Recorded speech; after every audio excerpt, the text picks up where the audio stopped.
Everyone, welcome to के class. दोस्तों, कैसे हो आप लोग? हम लोग डिस्कस कर रहे हैं बीएड के पेपर असेसमेंट फॉर लर्निंग का यूनिट मेजर्स ऑफ डिस्पर्शन का बहुत ही इंपॉर्टेंट टॉपिक है स्टैंडर्ड डेविएशन यानी कि मानक विचलन। इसके प्रीवियस वीडियो में हमने मानक विचलन क्या होता है, इसके कैरेक्टरिस्टिक्स और यूजेस को बहुत ही अच्छे तरीके से कवर किया हुआ है। इस वीडियो में हम लोग इसके न्यूमेरिकल क्वेश्चंस यानी स्टैंडर्ड डेविएशन के फॉर्मूला को देखेंगे। तो सबसे पहले मैं आपको रिकैप कर देना चाहता हूं कि मानक विचलन क्या होता है। स्टार्टिंग में सिंपल लैंग्वेज से हम लोग शुरू करते हैं। तो कोई भी आपको आंकड़ा दे दिया जाएगा और अगर उस आंकड़े का आप औसत निकाल लेते हैं और उस औसत के आधार पर उन अंकों का कहने का मतलब है उस आंकड़े के अंकों का जो विचलन है वो कितना अधिक है औसत से या फिर कितना कम है औसत से, यानी कि अंकों का फैलाव किस प्रकार है, इन सारे जानकारियों को हम लोग मानक विचलन में जानते हैं।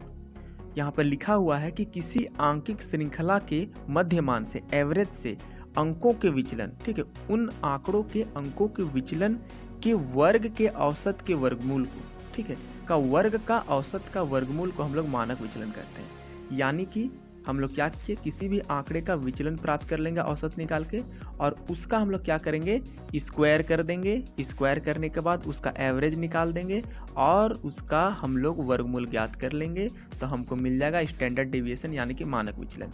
यहाँ पर डी स्क्वायर होगा। डी स्क्वायर हमारा है अंकों के मध्यमान से विचलनों के वर्ग, ठीक है, और एन हमारा है अंकों की संख्या कि उस डाटा में कितना अंक है। तो यहाँ तक क्लियर हो चुका होगा कि मानक विचलन क्या होता है। अब आ जाते हैं हम लोग इसके न्यूमेरिकल पार्ट में। तो हम लोगों को क्वेश्चन में दो प्रकार का डाटा मिलेगा, एक हमें अनग्रुप डाटा मिलेगा, एक हमें ग्रुप डाटा मिलेगा। तो सबसे पहले फॉर्मूला फॉर अनग्रुप डाटा। तो अनग्रुप डाटा का सेम फॉर्मूला है √e D square by N. तो हम लोग चलिए क्वेश्चन लेकर के इसको क्लियर कर लेते हैं। तो यहाँ पर आप देख पा रहे होंगे कि निम्नलिखित आंकड़ों का मानक विचलन ज्ञात कीजिए। 10, 12, 7, 8, 13, 5 और 15 है, ठीक है। तो सबसे पहले इसको हम लोग क्या करेंगे, एक डाटा में अरेंज कर लेंगे, ठीक है, एक सेटअप में अरेंज कर लेंगे। सबसे पहले हम लोग लिखेंगे क्रम संख्या पहला कॉलम में, दूसरा लिखेंगे हम लोग प्राप्तांक, तीसरा हम लोग लिखेंगे अंकों के साथ मध्यमान का विचलन यानी कि डी, और चौथा हम लोग करेंगे डी स्क्वायर। क्यों? क्योंकि हमें फॉर्मूला में ही क्या चाहिए, डी स्क्वायर चाहिए। तो डी स्क्वायर के लिए हमें डी निकालना होगा और डी निकालने के लिए हमें माध्य निकालना होगा, ठीक है। माध्य निकालेंगे फिर डी निकलेगा अंकों को घटा करके और फिर डी स्क्वायर निकलेगा, ठीक है। तो सबसे पहले हम लोग वही काम करते हैं। सबसे पहले हम लोग जो भी प्राप्तांक दिया हुआ है उसको हम लोग जोड़ेंगे और उसके बाद उसके नंबर से हम लोग क्या कर देंगे, भाग देंगे। प्रेक्षणों की योग बटा प्रेक्षणों की संख्या को हम लोग माध्य कहते हैं। तो यहाँ पर भाग देने पर हमारे पास आएगा 10 आ गया ना। अब इस 10 को जितना भी डाटा का हर एक अंक से हम लोग घटाएंगे। 10 को 10 से घटाएंगे 0, 12 को 10 से घटाएंगे +2 मिलेगा, 7 को 10 से घटाएंगे तो -3 मिलेगा, 8 को 10 से घटाएंगे तो -2, 13 को 10 से घटाएंगे तो 3, 15 को 10 से घटाएंगे 5 और 5 को 10 से घटाएंगे तो -5। सबका स्क्वायर करेंगे 0, 4, 9, 8, 9, 25, ठीक है। सम करने पर आएगा 76।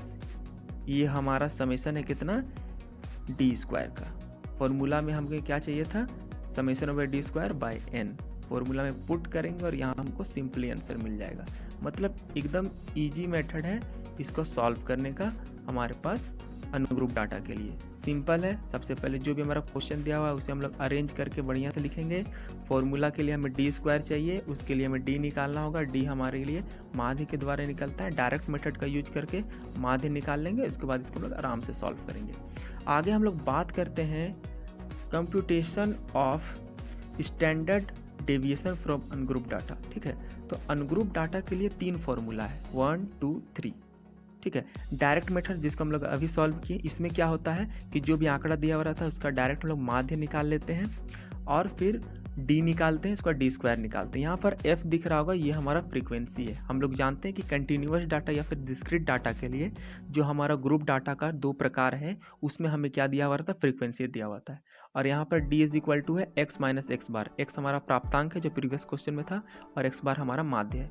लेकिन कभी कभी ये जो डायरेक्ट मेथड है माध्य निकालने में भी कभी कभी क्या होता था, ये इसका कैलकुलेशन टफ हो जाता था। इसलिए हम लोग शॉर्ट मेथड में दो हमारा मेथड है उसको यूज़ करते हैं। पहला हमारा एज्यूम मीन मेथड और दूसरा हमारा स्टैंडर्ड स्टेप डेविएशन मेथड। ठीक है, तो यहाँ पर शॉर्ट मेथड में हम लोग एज्यूम मीन मेथड, याद कीजिए एज्यूम मीन मेथड में हम लोग कोई भी एक हमारा जो मीन को हम लोग मध्य बिंदु से एज्यूम कर लेते थे। ठीक है, मध्य बिंदु से एज्यूम कर लेते थे। तो यहाँ पर भी वही करेंगे।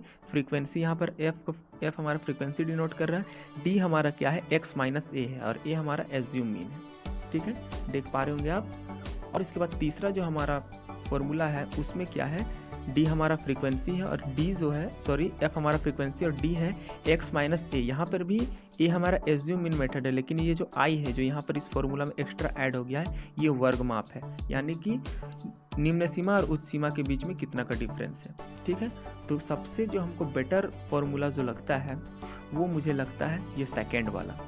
थर्ड वाला को सॉल्व करिएगा तो इससे भी आपको आसान कैलकुलेशन मिलेगा, लेकिन मेरा पर्सनल चॉइस जो है वो सेकेंड वाला है। और ये जो डायरेक्ट मेथड है इसका कैलकुलेशन हमेशा टफ होता है, इसलिए आप इसको कभी यूज़ नहीं करिएगा। तो चलिए मैं एक क्वेश्चन आपको बना के दिखाता हूँ एज्यूम मीन मेथड से, जिससे आप और भी अच्छे से क्लियर हो पाएंगे। तो यहाँ पर एक क्वेश्चन है, निम्नलिखित आंकड़ों का मानक विचलन ज्ञात कीजिए। ठीक है, मानक विचलन ज्ञात कीजिए। यहाँ पर आपको कंटिन्यूअस डाटा दिया हुआ है। अब यहाँ पर फॉर्मूला में ध्यान दीजिए, हमें क्या चाहिए, हमें चाहिए डी और डी स्क्वायर। ठीक है, क्योंकि यहाँ पर जो है ये जो फॉर्मूला है यहाँ पर आप देख पा रहे होंगे, हमें सिग्मा डी का स्क्वायर चाहिए और सिग्मा डी चाहिए। ठीक है, सिग्मा डी चाहिए, तो इसलिए हम लोग क्या करेंगे, डी और डी स्क्वायर निकालेंगे। ठीक है, तो सबसे पहले हम लोग इसको एक कॉलम में अरेंज कर लेते हैं। सबसे पहले क्लास इंटरवल लिख लिया, उसके बाद हम लोग क्या करते हैं, इस कंटिन्यूअस डाटा को हम लोग मध्य बिंदु निकाल के डिस्क्रीट डाटा में कन्वर्ट कर देते हैं। ठीक है, कभी कभी ऐसा आता है क्वेश्चन कि हमें सिर्फ डिस्क्रीट डाटा ही दिया हुआ रहता है, सिर्फ इतना दिया हुआ रहेगा आपको ये मध्य बिंदु से। तो इस सिचुएशन में भी आपको क्या करना है, डायरेक्ट सॉल्व करते जाना है। तो कोई भी कंटिन्यूअस डाटा रहता है, सबसे पहले उसको हम लोग डिस्क्रीट डाटा में कन्वर्ट करेंगे, मध्य बिंदु में कन्वर्ट करेंगे। ठीक है, उसके बाद फ्रीक्वेंसी लिख लेंगे। फ्रीक्वेंसी लिखने के बाद हमारे पास जो भी फॉर्मूला के आधार पर जो जो कॉलम चाहिए उन कॉलम को हम लोग लिख लेंगे, यानी कि हम लोग क्या करेंगे, डी स्क्वायर, एफ डी और एफ डी स्क्वायर। ठीक है, सबसे पहले हम लोग क्या करेंगे, एफ तक हम लोग लिखने के बाद डी निकालेंगे। डी क्या है, एक्स माइनस ए, ये हमारा है एज्यूम मीन। एज्यूम मीन हम लोग कैसे फाइंड करते हैं, मध्य बिंदु का जो भी डाटा रहता है उसका बीच वाला अंक। यहाँ पर देखिए टोटल 1 2 3 4 5 6 7 8 9 है, तो 9 का बीच वाला जो हमारा टर्म होगा, जो बीच वाला पद होगा वो होगा पांचवा पद, इसलिए हम लोग 27, पहला दूसरा तीसरा चौथा पांचवा, इसलिए उसको हम लोग ए माने हैं एज्यूम मीन। ठीक है, अब यहाँ पर क्वेश्चन आता है कि कभी कभी डाटा अगर 10 रहा तो 10 रहने पर आप उसके पांचवा और छठे भाग में से किसी भी संख्या को एज्यूम मीन मान सकते हैं, आपका आंसर सेम आएगा। ठीक है, तो यहाँ पर ए को एज्यूम मीन मानने के बाद एक्स से हमको घटाना है। एक्स कितना है, 7 से 27 को घटाएंगे तो -20, 12 से 27 को घटाएंगे तो -15, फिर -10 आएगा, 17 से 27 को घटाएंगे, एकदम सिंपल होगा। फिर 22 से 27 को घटाएंगे -5, 27 से 27 0, फिर वो उल्टा हो जाएगा, 32 में हम लोग 27 घटाएंगे 5 आएगा, फिर 10 आएगा, फिर 15 आएगा, फिर 20 आएगा। ठीक, उसका स्क्वायर कर देंगे। यहाँ पर स्क्वायर करने पर 20 का 400, 15 का 225, 100 का 100, 5 का 25, 0 का 0, सेम हो गया यहाँ पर। इसके बाद हमें फॉर्मूला में क्या चाहिए, हमें फॉर्मूला में चाहिए, याद कीजिए फॉर्मूला में क्या चाहिए, सबसे पहले तो सिग्मा एफ डी का स्क्वायर चाहिए, एफ डी का स्क्वायर चाहिए, और सिग्मा डी का होल स्क्वायर मतलब सिग्मा डी चाहिए। तो उसी अनुसार हम लोग क्या करेंगे, सबसे पहले एफ डी निकाल लेंगे। तो एफ डी के लिए क्या करेंगे हम लोग, यहाँ पर देख पा रहे होंगे आप 20 और एफ, ये एफ है, छोटा कर देता हूँ, एफ है, तो हम लोग इंटू करेंगे। 20 दूना 40 -40 हो गया, 15 या 45 -45, सबको हम लोग को इंटू कर लेना है। इंटू करने के बाद यहाँ पर देख पा रहे होंगे आप कि माइनस माइनस को जोड़ेंगे तो यहाँ पर माइनस में हमको 155 मिलेगा और यहाँ पर प्लस में 170 मिलेगा। तो यहाँ पर हमको पॉजिटिव में समेशन एफ कितना मिल गया, 15 मिल गया। ठीक है, अब एफ डी का स्क्वायर निकालेंगे तो यहाँ पर 400 को 2 से करेंगे, 800 225 को 3 से गुना करेंगे 675, ऐसे ही हम लोग कैलकुलेशन करेंगे और समेशन करेंगे तो हमको मिल जाएगा सिग्मा एफ डी का स्क्वायर।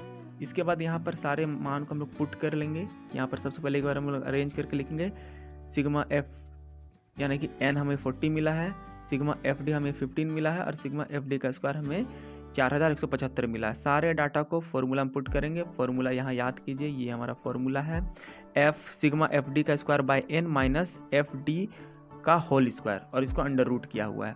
इसके बाद हम लोग इसको बहुत ही साधारण तरीके से सॉल्व करेंगे। आपको बस थोड़ा सा दशमलव का भागा जरूर आना चाहिए। इसके बाद इसको हम लोग सॉल्व करेंगे और यहाँ पर वर्गमूल निकाल लेंगे और ये हमारा आंसर होगा। ठीक है, एकदम एक पेज में आपका कैलकुलेशन कंप्लीट। बहुत सारे वीडियोस में डिफरेंट टाइप्स के मेथड्स यूज किए गए हैं तो सभी का आंसर सेम आता है, इसलिए आपको घबराने का कोई आवश्यकता नहीं है। अगर यहाँ पर हम लोग डी को अगर हम लोग स्टेप डेविएशन मेथड से बनाते तो हमें वहाँ पर डी के लिए क्या करना पड़ता, x माइनस ए बाय आई करना पड़ता और हमें फॉर्मूला में भी आई इंटू करना पड़ता। तो ये मुझे बहुत ही बेस्ट ऑप्शन लगता है इस क्वेश्चन को हल करने का। तो इस तरीके से आप इस क्वेश्चन को हल कर सकते हैं। तो आज के लिए बस इतना ही। धन्यवाद। जय हिंद।